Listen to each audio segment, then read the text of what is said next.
Hello അസ്സലാമു അലൈക്കും welcome back to my channel. അപ്പോൾ ഇന്ന് ഞാൻ വന്നിട്ടുള്ളത് ക്യാരറ്റ് വെച്ചിട്ടുള്ളൊരു വെറൈറ്റി ആയിട്ടുള്ളൊരു റെസിപ്പി ആയിട്ടാണ്.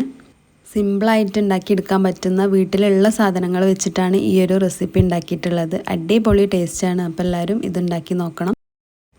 അപ്പോൾ നമുക്ക് ഈ ഒരു വെറൈറ്റി ആയിട്ടുള്ള ക്യാരറ്റ് കേക്ക് എങ്ങനെയാണ് ഉണ്ടാക്കുന്നതെന്ന് നോക്കാം. അപ്പം ആദ്യമായിട്ട് വേണ്ടത് ഈ ഒരു കേക്ക് ഉണ്ടാക്കിയെടുക്കാനായിട്ടുള്ള പാത്രമാണ്. അത് ഓയിലൊക്കെ ഒന്ന് സ്പ്രെഡ് ചെയ്തിട്ട് ഒരു ഭാഗത്തേക്ക് മാറ്റി വെക്കുന്നുണ്ട്.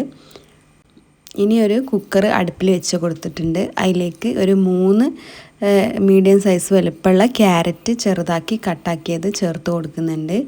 ഇനി അതിലേക്ക് ഒരു കപ്പ് പാല് ചേർത്ത് കൊടുക്കുക. അപ്പോൾ ഇത് തിളപ്പിച്ചെടുത്തിട്ടുള്ള പാലാണ്. സാദാ പാല് ചേർത്ത് കൊടുക്കരുത്. തിളപ്പിച്ചതിന് ശേഷം ഒഴിച്ചു കൊടുക്കുക, അല്ലെങ്കിൽ പിരിഞ്ഞു പോകാനുള്ള ചാൻസ് ഉണ്ട്. അപ്പോൾ ഇനി ഇതൊന്ന് വെയിറ്റിട്ട് വെച്ച് കൊടുക്കാം. ഒരു 2 വിസിൽ മതി ഇത് വെന്തെടുക്കാനായിട്ട്. അപ്പോൾ ഇതാ വെന്ത് കിട്ടിയിട്ടുണ്ട്. വെന്ത് നല്ലോണം ചൂടാറിയതിന് ശേഷമാണ് ഞാനിത് മിക്സിൻ്റെ ജാറിലേക്ക് ഇട്ട് കൊടുക്കുന്നത്. ഇനിയിപ്പം അതിലേക്കൊരു 1/2 കപ്പ് പഞ്ചസാര ചേർത്ത് കൊടുക്കുന്നുണ്ട്. ഇനി ഇതിലേക്ക് ഒരു 1/2 കപ്പ് അരിപ്പൊടി ചേർത്ത് കൊടുക്കുന്നുണ്ട്. പിന്നെ ഒരു 3 ഏലക്കായ ചേർത്ത് കൊടുക്കുന്നുണ്ട്. ഇനി ഏലക്കായ ഇല്ലെങ്കിൽ ഏലക്കായൻ്റെ പൗഡർ ഉണ്ടെങ്കിൽ അത് ചേർത്ത് കൊടുക്കുക. ഒരു 1/2 ടീസ്പൂൺ ചേർത്ത് കൊടുക്കുക.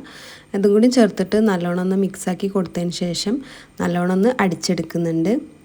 അപ്പോൾ അതാ അടിച്ചെടുത്തിട്ടുള്ള ബാറ്റർ നമ്മൾ നേരത്തെ ഗ്രീസ് ചെയ്ത് വെച്ചിട്ടുള്ള ടിന്നിലേക്ക് ഒഴിച്ച് കൊടുക്കുന്നുണ്ട്.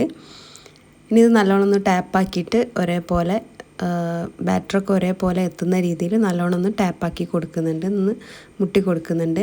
ഇനി ഇതൊന്ന് ആവിയിൽ വേവിച്ചെടുക്കാനുണ്ട്. അപ്പോൾ അതാ ഒരു പാത്രം അടുപ്പിൽ വെച്ചിട്ടുണ്ട്. അതിലേക്ക് വെള്ളം ഒഴിച്ചു കൊടുത്തിട്ട് അതിൻ്റെ മുകളിലാണ് നമ്മൾ ഈ ഒരു കേക്കിൻ്റെ ടിന്ന് ഇറക്കി വെച്ച് കൊടുക്കുന്നത്. ഇനി ഇതൊരു 10-15 മിനിറ്റ് ഇതുപോലെ അടച്ചു വെച്ചതിന് ശേഷം വേവിച്ചെടുക്കുക. ഒരു 10-15 മിനിറ്റ് ആകുമ്പോൾ തന്നെ ഇത് ഏകദേശം കുക്കായി വരും. അപ്പോൾ ഇതിങ്ങനെ വെന്ത് വരട്ടെ. ഈ ഒരു സമയം കൊണ്ട് നമുക്ക് രണ്ടാമത്തെ ലെയർ സെറ്റാക്കി എടുക്കാം. അതിനായിട്ട് ഒരു മിക്സിൻ്റെ ജാർ എടുത്തിട്ടുണ്ട്. അതിലേക്ക് ഒരു കപ്പ് പാല് ഒഴിച്ചു കൊടുക്കുന്നുണ്ട്. പാല് ചേർത്ത് കൊടുത്തതിന് ശേഷം പിന്നെ അതിലേക്കൊരു 1/2 കപ്പ് പഞ്ചസാര ചേർത്ത് കൊടുക്കുന്നുണ്ട്. പിന്നെ ഒരു 1/2 കപ്പ് അരിപ്പൊടി ചേർത്ത് കൊടുക്കുന്നുണ്ട്. പിന്നെ ഒരു 3 ഏലക്കായ ചേർത്ത് കൊടുക്കുന്നുണ്ട്.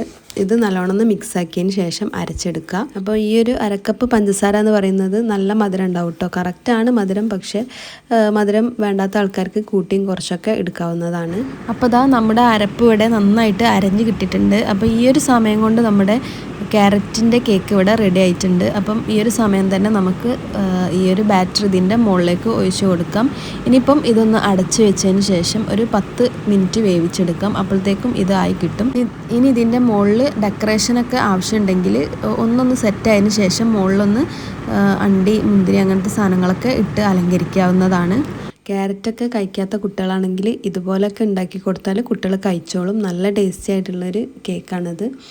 പെട്ടെന്ന് തന്നെ സിമ്പിളായിട്ട് ഉണ്ടാക്കിയെടുക്കാൻ പറ്റുന്ന ഒരു കേക്കാണ്. നമ്മുടെ വീട്ടിലുള്ള ചേരുവകൾ വെച്ചിട്ട് തന്നെ ഉണ്ടാക്കിയെടുക്കുന്ന ഒരു അടിപൊളിയായിട്ടുള്ള ടേസ്റ്റുള്ള കേക്കാണിത്. അപ്പോൾ എല്ലാവരും ഇതൊന്ന് ഉണ്ടാക്കി നോക്കണം. ഇഷ്ടപ്പെട്ടാൽ ലൈക്ക് ചെയ്യുക, ഷെയർ ചെയ്യുക, കമൻറ്റ് ചെയ്യുക.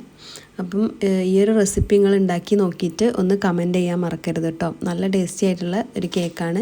വീട്ടിൽ കുട്ടികൾക്കൊക്കെ ഇഷ്ടപ്പെടുന്ന ഒരു കേക്കാണ് കേട്ടോ. നിങ്ങൾക്കിത് ഒറ്റ ലെയറായിട്ട് ചെയ്തെടുക്കാൻ പറ്റും. മുകളിലുള്ള ഈ ഒരു ലെയർ വേണമെന്നില്ല. താഴത്തുള്ള ആ ഒരു ക്യാരറ്റിൻ്റെ ലെയർ തന്നെ അടിപൊളിയാണ്. അപ്പം ഞാനിത് 2 ലെയറാക്കിയിട്ടാണ് സെറ്റാക്കി എടുത്തിട്ടുള്ളത്. അപ്പം നിങ്ങൾക്ക് വേണമെന്നുണ്ടെങ്കിൽ ചെയ്താൽ മതി. ഈ ഒരു ലാസ്റ്റത്തെ ലെയർ അത് അരിപ്പൊടി വെച്ചിട്ടുള്ള ലെയറാണ്. ഏലക്കായൻ്റെ ഫ്ലേവർ വേണ്ടാന്നുണ്ടെങ്കിൽ വാനിലേൻ്റെ ഫ്ലേവർ ചേർത്ത് കൊടുക്കുക. അതൊരു 1/2 ടീസ്പൂൺ ചേർത്ത് കൊടുക്കുക. ഫസ്റ്റത്തെ ലെയറിൽ 1/2 ടീസ്പൂണ്, പിന്നെ രണ്ടാമത്തെ ലെയറിൽ 1/2 ടീസ്പൂണ് അങ്ങനെ ചേർത്ത് കൊടുത്താൽ മതി.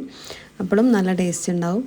അപ്പം എല്ലാവരും ഇതൊന്ന് ഉണ്ടാക്കി നോക്കണം. ഉണ്ടാക്കി നോക്കിയതിന് ശേഷം ഒന്ന് കമൻറ്റ് ചെയ്യുക. ഇഷ്ടപ്പെട്ടാൽ ലൈക്ക് ചെയ്യുക, ഷെയർ ചെയ്യുക കേട്ടോ.